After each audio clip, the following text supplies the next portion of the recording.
Governor Volpe,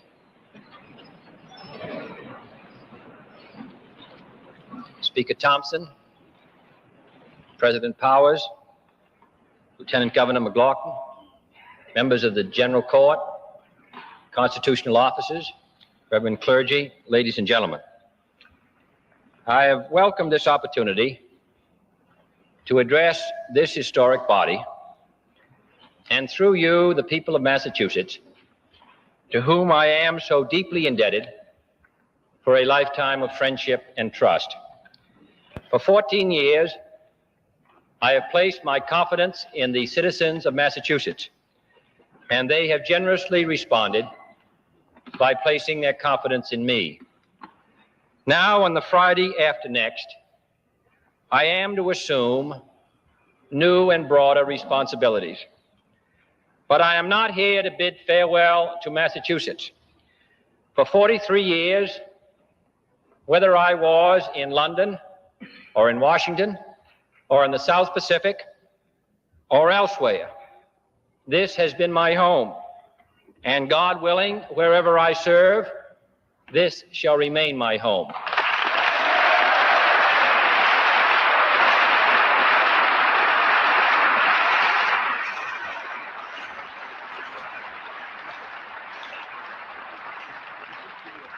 It was here that my grandparents were born. It is here, I hope, that my grandchildren will be born.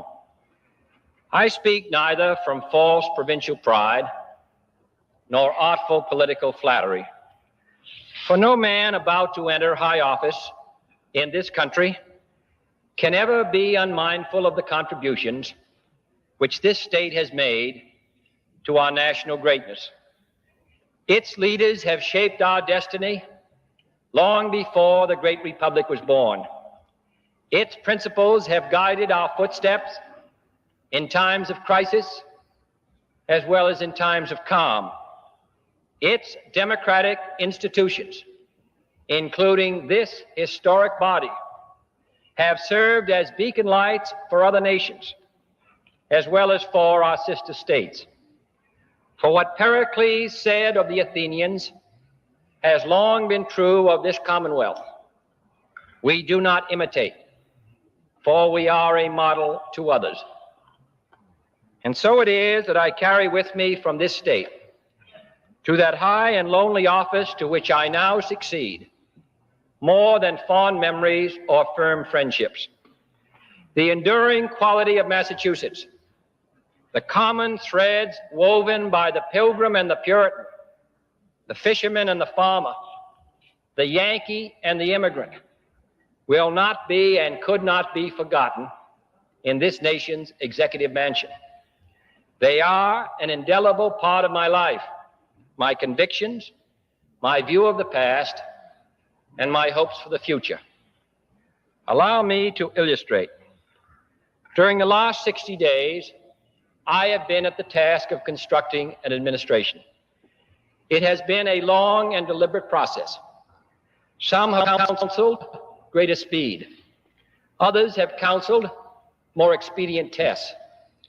But I have been guided by the standard John Winthrop set before his shipmates on the flagship Arabella 331 years ago, as they too faced the task of building a new government on a perilous frontier.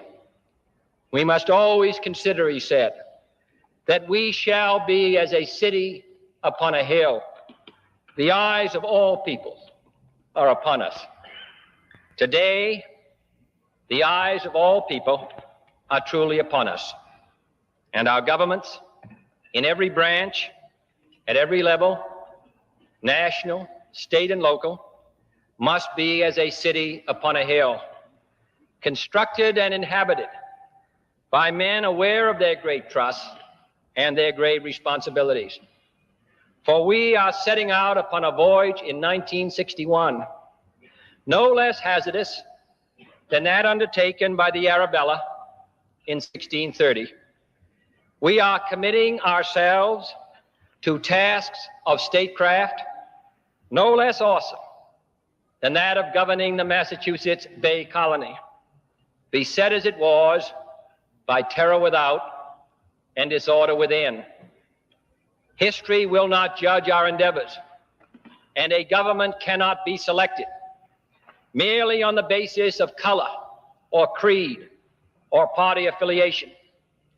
Neither will competence and loyalty and stature, while essential to the utmost, suffice in times such as these.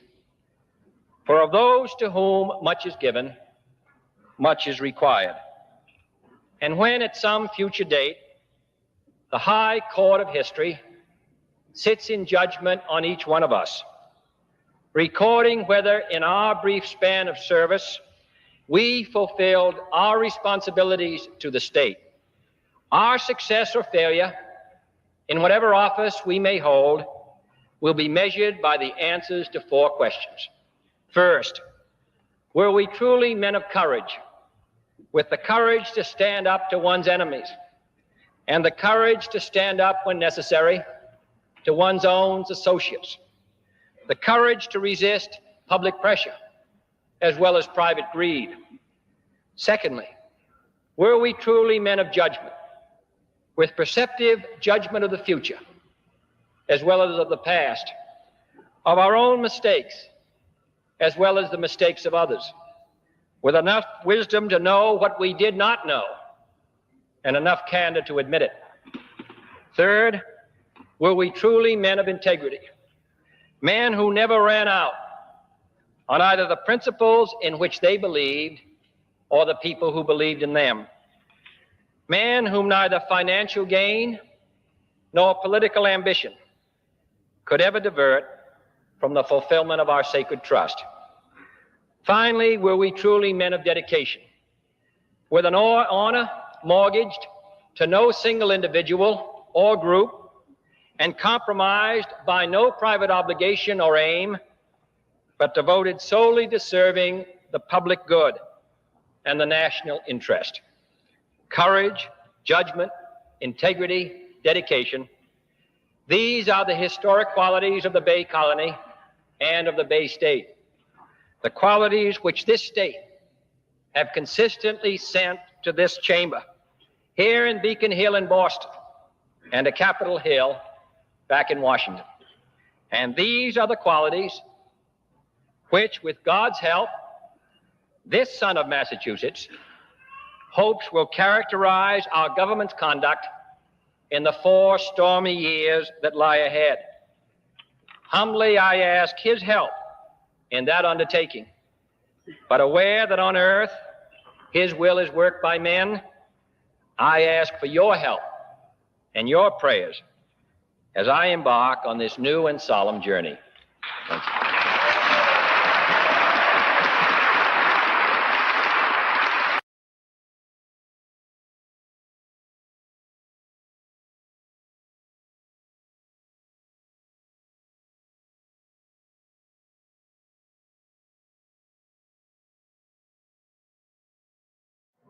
You, John Fitzgerald Kennedy, do solemnly swear I, John Fitzgerald Kennedy, do solemnly swear that you will faithfully execute the office of President of the United States that I will faithfully execute the office of President of the United States and will, to the best of your ability, and will, to the best of my ability, preserve, protect, and defend the Constitution of the United States. preserve, protect, and defend the Constitution of the United States. So help you God.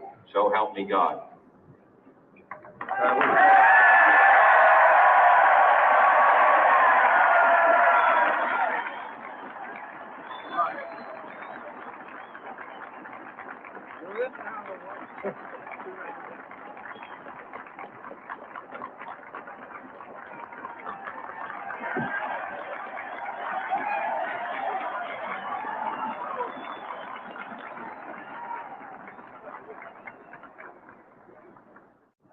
Vice President Johnson, Mr. Speaker, Mr. Chief Justice, President Eisenhower, Vice President Nixon, President Truman, Reverend clergy, fellow citizens.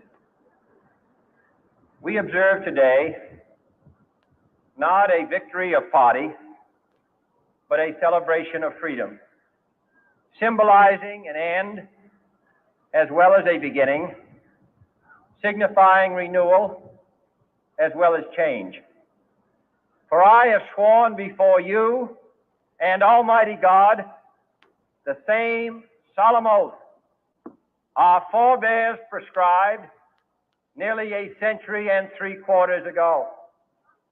The world is very different now, for man holds in his mortal hands the power to abolish all forms of human poverty and all forms of human life.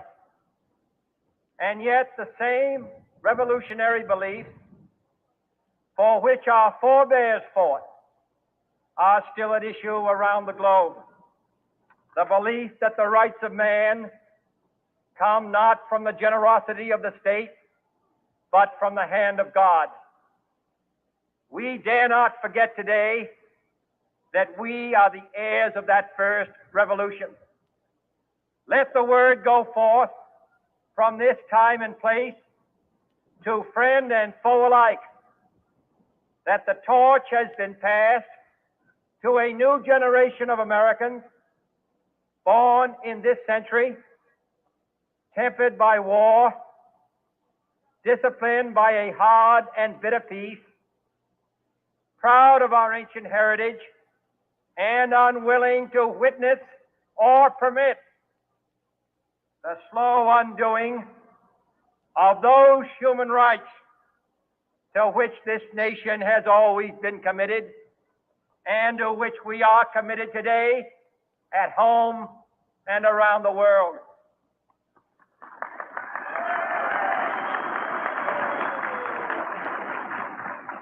Let every nation know, whether it wishes us well or ill, that we shall pay any price, bear any burden, meet any hardship, support any friend, oppose any foe to assure the survival and the success of liberty.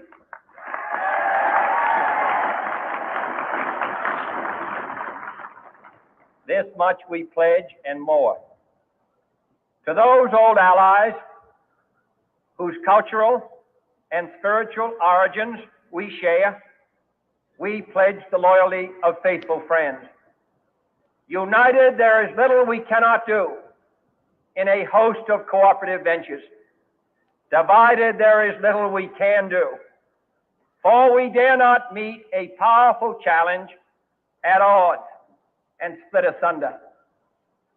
To those new states whom we welcome to the ranks of the free, we pledge our word that one form of colonial control shall not have passed away, merely to be replaced by a far more iron tyranny.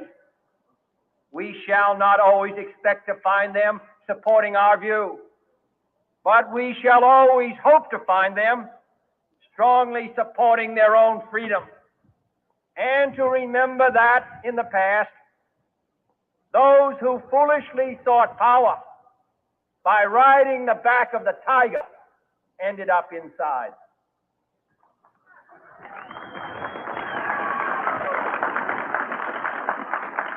To those people in the huts and villages of half the globe struggling to break the bonds of mass misery, we pledge our best efforts to help them help themselves for whatever period is required, not because the communists may be doing it, not because we seek their votes, but because it is right.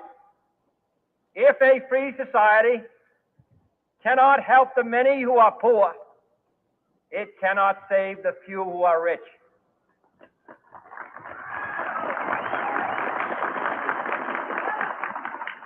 To our sister republics south of our border, we offer a special pledge to convert our good words into good deeds, in a new alliance for progress, to assist free men and free governments in casting off the chains of poverty. But this peaceful revolution of hope cannot become the prey of hostile powers. Let all our neighbors know that we shall join with them to oppose aggression or subversion anywhere in the Americas. And let every other power know that this hemisphere intends to remain the master of its own house.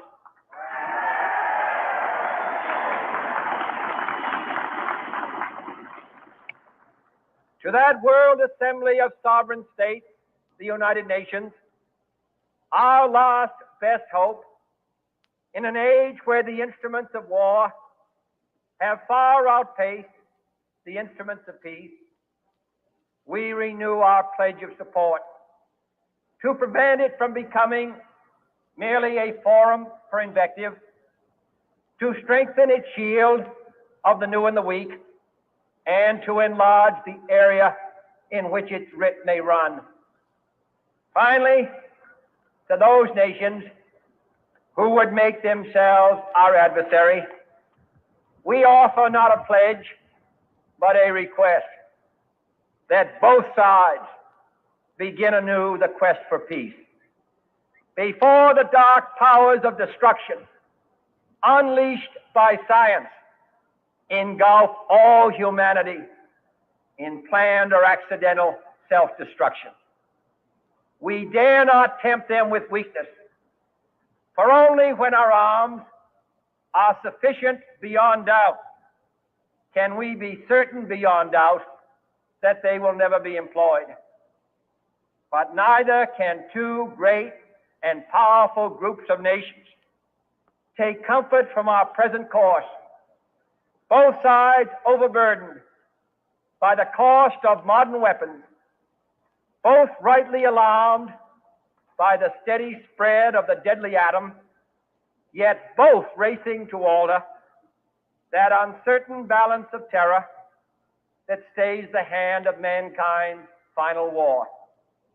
So let us begin anew, remembering on both sides that civility is not a sign of weakness, and sincerity is always subject to proof. Let us never negotiate out of fear, but let us never fear to negotiate.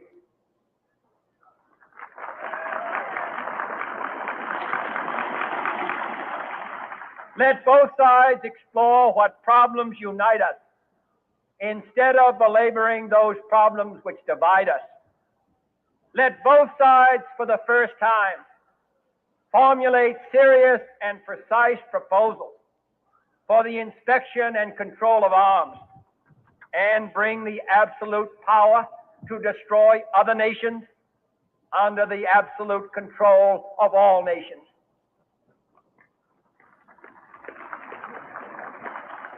Let both sides seek to invoke the wonders of science instead of its terrors. Together, let us explore the stars, conquer the desert, eradicate disease, tap the ocean depths, and encourage the arts and commerce. Let both sides unite to heed in all corners of the earth the command of Isaiah to undo the heavy burden and let the oppressed go free. And if a beachhead of cooperation may push back the jungle of suspicion, let both sides join in creating a new endeavor, not a new balance of power, but a new world of law, where the strong are just and the weak secure and the peace preserved. All this will not be finished in the first 100 days, nor will it be finished in the first 1,000 days, nor in the life of this administration, nor even perhaps in our lifetime on this planet. But let us begin.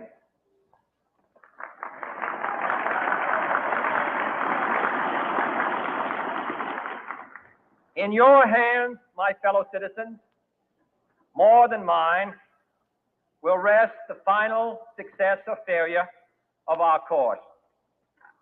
Since this country was founded, each generation of Americans has been summoned to give testimony to its national loyalty.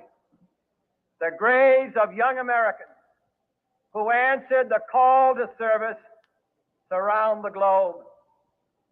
Now the trumpet summons us again, not as a call to bear arms, though arms we need, not as a call to battle, though in battle we are, but a call to bear the burden of a long twilight struggle, year in and year out, rejoicing in hope, patient in tribulation, a struggle against the common enemies of man, tyranny, poverty, disease, and war itself.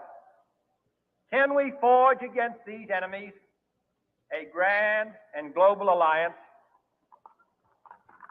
north and south, east and west, that can assure a more fruitful life for all mankind? Will you join in that historic effort?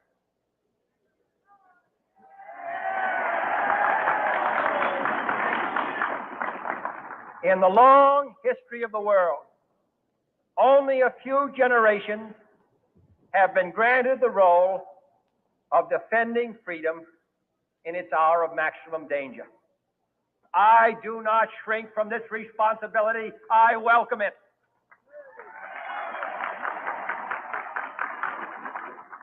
I do not believe that any of us would exchange places with any other people or any other generation.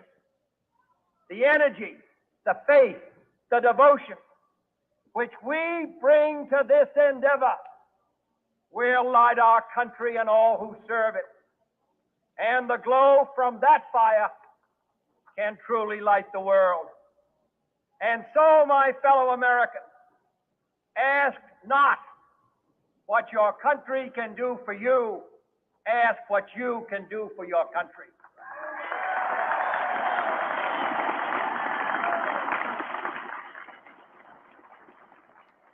My fellow citizens of the world, ask not what America will do for you, but what together we can do for the freedom of man.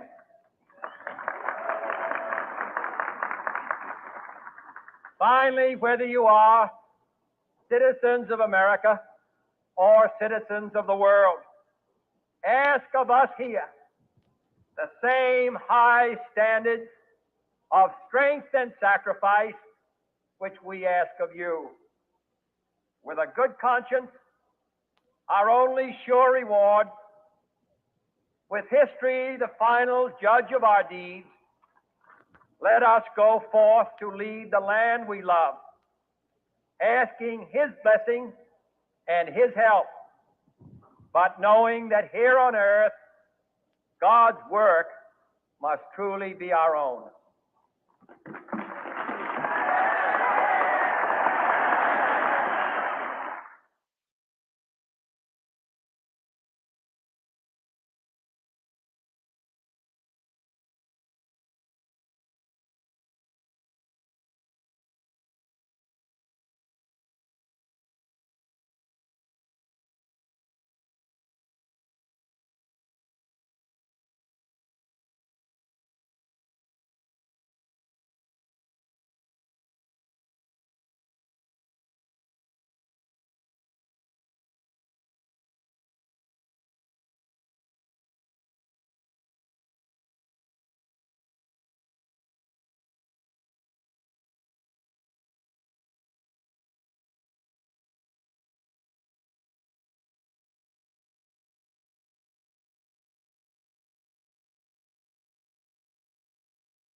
Mr. Chairman,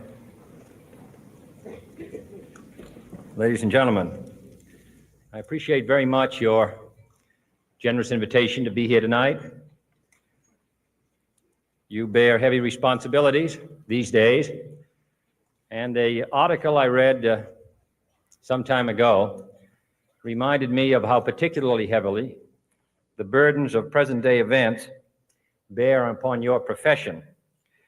You may remember that in 1851, the New York Herald Tribune, under the sponsorship and publishing of Horace Greeley, employed as its London correspondent an obscure journalist by the name of Karl Marx. We are told that foreign correspondent Marx, stone broke, and with a family ill and undernourished, constantly appealed to Greeley and managing editor Charles Dana for an increase in his munificent salary of $5 per installment, a salary which he and Engels ungratefully labeled as the lousiest petty bourgeois cheating. But when all his financial appeals were refused, Marx looked around for other means of livelihood and fame, eventually terminating his relationship with the Tribune and devoting his talents full-time to the cause that would bequeath to the world the seeds of Leninism, Stalinism, revolution, and the Cold War. If only this capitalistic New York newspaper had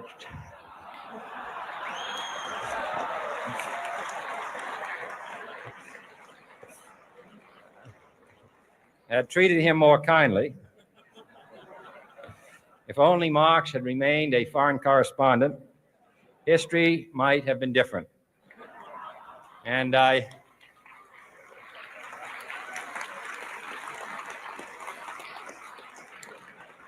I hope all publishers will bear this lesson in mind the next time they receive a poverty-stricken appeal from a small increase in the expense account from an obscure newspaper man.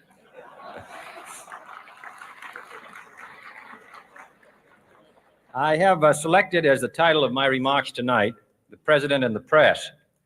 Some may suggest that this would be more naturally worded, "The President versus the Press," but those are not my sentiments tonight. It is true, however, that when a well-known diplomat from another country demanded recently that our State Department repudiate certain newspaper attacks on his colleagues, it was unnecessary for us to reply that this administration was not responsible for the press, for the press had already made it clear that it was not responsible for this administration.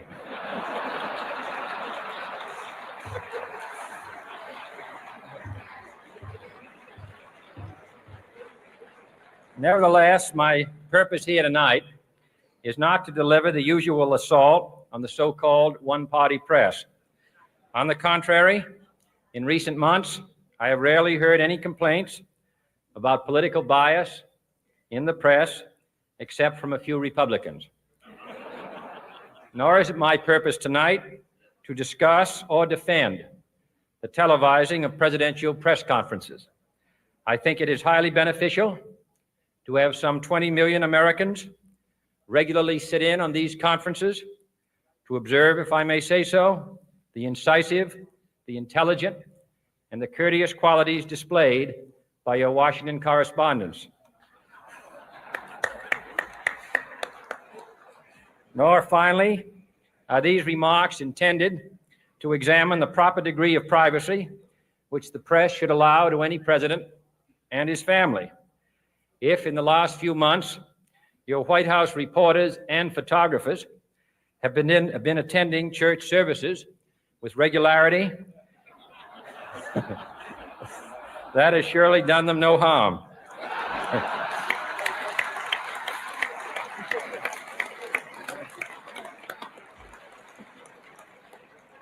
On the other hand, I realize that your staff and wire service photographers may be complaining that they do not enjoy the same green privileges, the local golf courses, which they once did.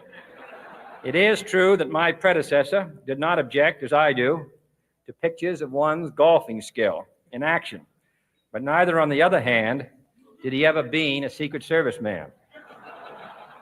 My topic tonight is a more sober one, of concern to publishers as well as editors. I want to talk about our common responsibilities in the face of a common danger. The events of recent weeks may have helped to illuminate that challenge for some, but the dimensions of its threat have loomed large on the horizon for many years. Whatever our hopes may be for the future, for reducing this threat or living with it, there is no escaping either the gravity or the totality of its challenge to our survival and to our security, a challenge that confronts us in unaccustomed ways in every sphere of human activity.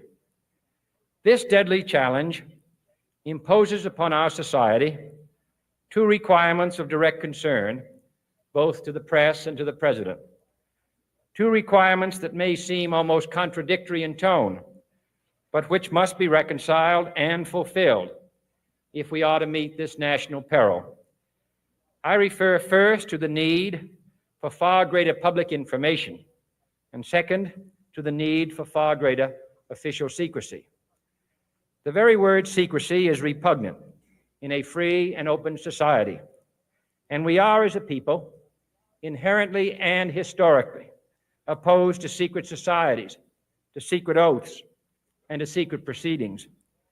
We decided long ago that the dangers of excessive and unwarranted concealment of pertinent facts far outweighed the dangers which are cited to justify it.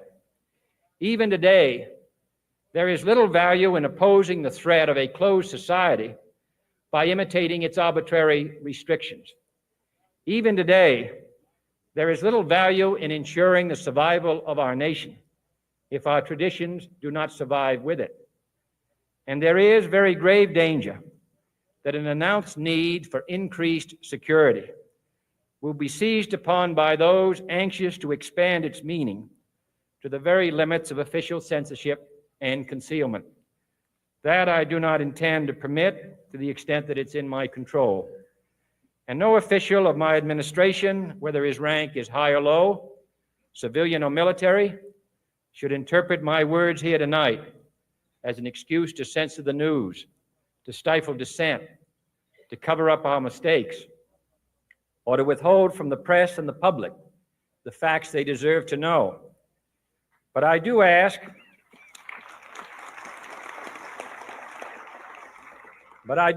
every publisher, every editor, and every newsman in the nation to re-examine his own standards and to recognize the nature of our country's peril. In time of war, the government and the press have customarily joined in an effort based largely on self-discipline to prevent unauthorized disclosures to the enemy. In times of clear and present danger, the courts have held that even the privileged rights of the First Amendment must yield to the public's need for national security. Today, no